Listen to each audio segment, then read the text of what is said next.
Hi hello guys, Sunday mini vlog பார்க்கலாமா? இன்றைக்கி 2-3 function இருக்குது. என்னோடய ஹஸ்பண்டோட சித்தி பையனுக்கு கல்யாணம், அப்புறம் ஹஸ்பண்டோட 2 ஃப்ரெண்ட்ஸ் கல்யாணம். ஸோ நாங்கள் எல்லாமே பேக் பண்ணி எடுத்துகிட்டு போயிட்டோம். ஃபங்க்ஷனுக்கு நான் இந்த ஒரு ரெட் கலர் ட்ரெஸ் தான் போட்டிருந்தேன் அண்ட் வெல்வெட் பேங்கிள்ஸுமே வாங்கி பேரப் பண்ணிக்கிட்டேன். என் பொண்ணுக்கு கொஞ்ச நேரம் மட்டும் டிவி போட்டுட்டு இருந்தா அவள் வாட்டுன்னு பார்த்துட்ருப்பா. அந்த கொஞ்ச நேரம் கேப்பில் தான் நான் கிளம்ப முடியும்.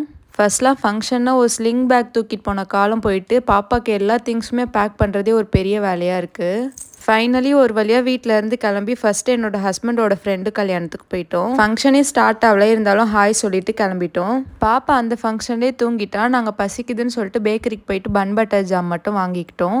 தென் ஃபங்க்ஷன் நம்பர் 2 கிளம்பிட்டோம். இது கொஞ்சம் டிஸ்டன்ஸ் அதிகம். ஸோ பாப்பாவுக்கு ஹோம்மேட் சர்லாக் மட்டும் கார்லேயே மிக்ஸ் பண்ணிக்கிட்டோம். ஒரு ஃபங்க்ஷன் மட்டும் ஸ்கிப் பண்ணிவிட்டு காலையில் போகலான்னு சொல்லிட்டு ஹஸ்பண்டோட தம்பி கல்யாணத்துக்கு வந்துட்டோம். போனோடனே ரொம்ப பசிச்சதுனால ஃபஸ்ட்டு டைனிங் ஹாலுக்கு போயிட்டோம் சாப்பிட்றதுக்காக. சாப்பாடு ரொம்பவே சூப்பராக இருந்தது அண்ட் ஒரு மெனு கார்டு மாதிரி கொடுத்துருந்தாங்க, என்னென்ன ஐட்டம்ஸ்லாம் வைக்க போகிறோன்னு சொல்லிட்டு. இது ரொம்பவே டிஃப்ரெண்ட்டாக இருந்துச்சு. ஸ்டேஜில் ஃபோட்டோ எடுக்கிறதுக்குள்ளே பாப்பா என்னை பாடாக படுத்திட்டா.